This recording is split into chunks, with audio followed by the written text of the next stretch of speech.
Behind the Shades.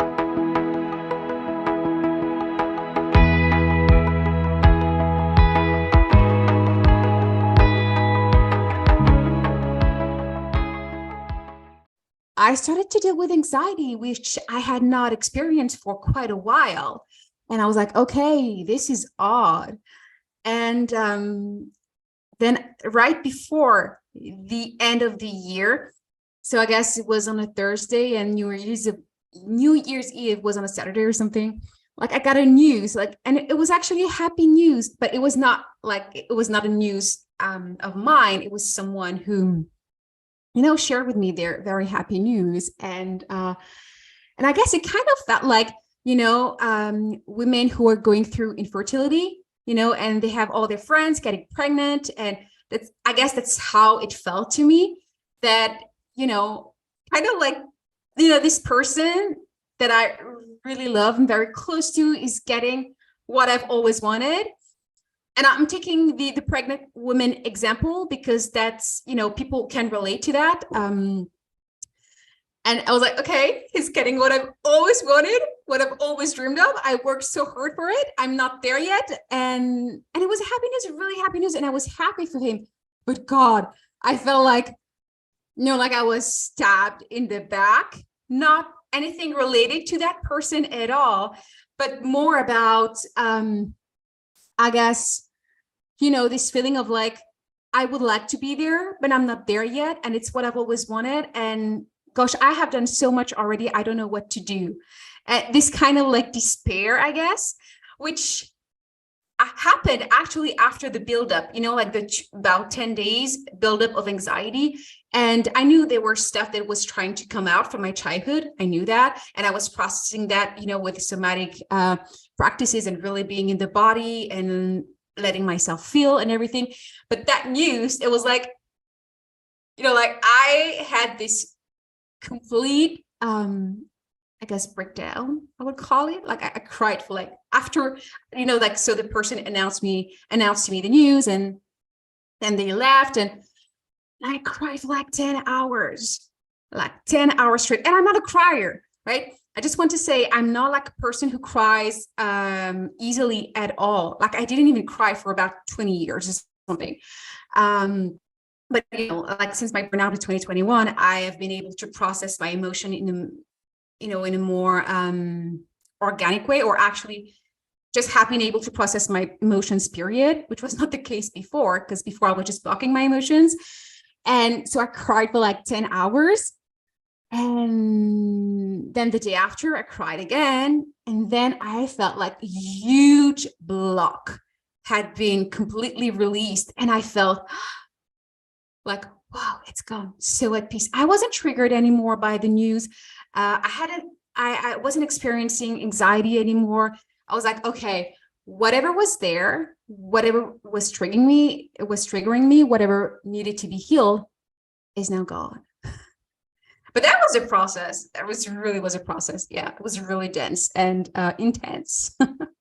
I could imagine you're getting this news and it's this conflict, right? You're supposed to be happy. You're supposed to be full of joy.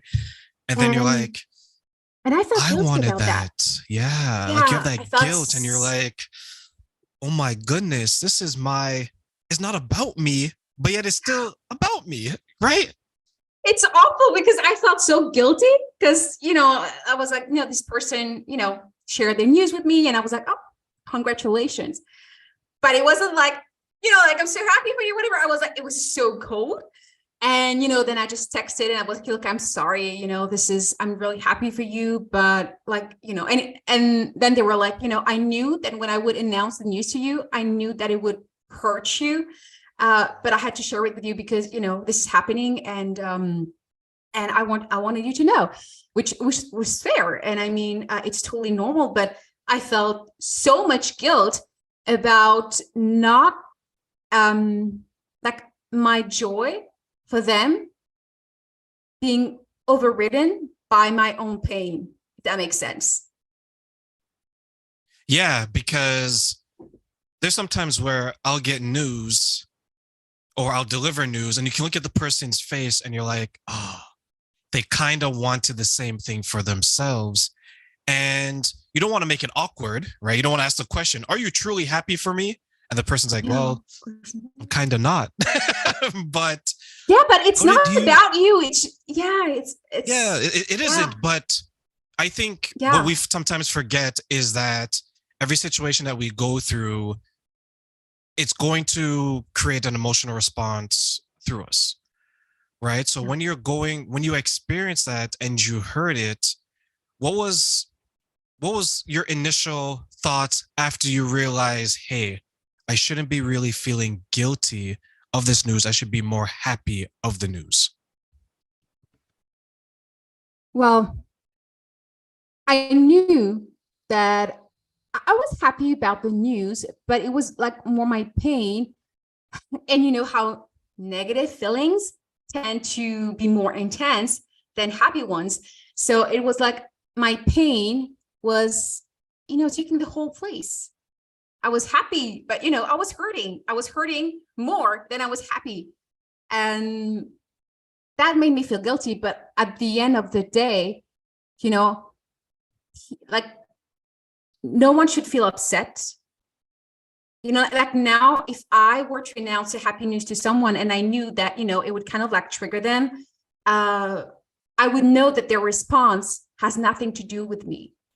And they're probably happy, but, as human beings, we go through so many emotions, and most of the time, when we have an emotion, it's really about us. It's not about the other person.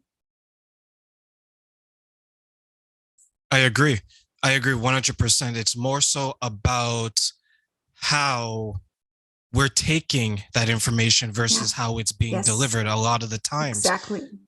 So, but I will say it took courage for you to actually respond back to that person and say, hey, I didn't mean to sound so cold, because that's part of the first step, right? To actually understand that, wait a minute, my response is not the type of response that I would want if I wanted to deliver this and news. It felt so awkward because, it really felt awkward. Like, they announced me this news and I was like, congratulations. And, just really basic. And I could sense that they were, kind of like being awkward about it because they kind of knew that it would hurt me in a way. And then I heard the news and I was feeling awkward because my reaction wasn't the one that should be expected. But at the same time, I couldn't react in any other way. So it was pretty awkward. It was really awkward. And then, I just wanted to make it clear that, yes, like I'm going through this. It triggered me. And explain to them. And then I had to unpack my emotions. Like, yes, I got triggered by this. Of course, this is what I've always wanted. But why am I so triggered? And I really had to unpack my emotions and, one after the other, because sometimes we think, okay, we are triggered by this other person or what they're doing or what they're saying. But most of the time, like I said, it's really about us. And we have to unpack the emotions because sometimes it's really like very layered, and there are so many different kind of layers. And so I really had to unpack. And now I couldn't even say what the root cause was because I feel like it's completely gone. Like with all the crying and all the processing, like I think it's just gone.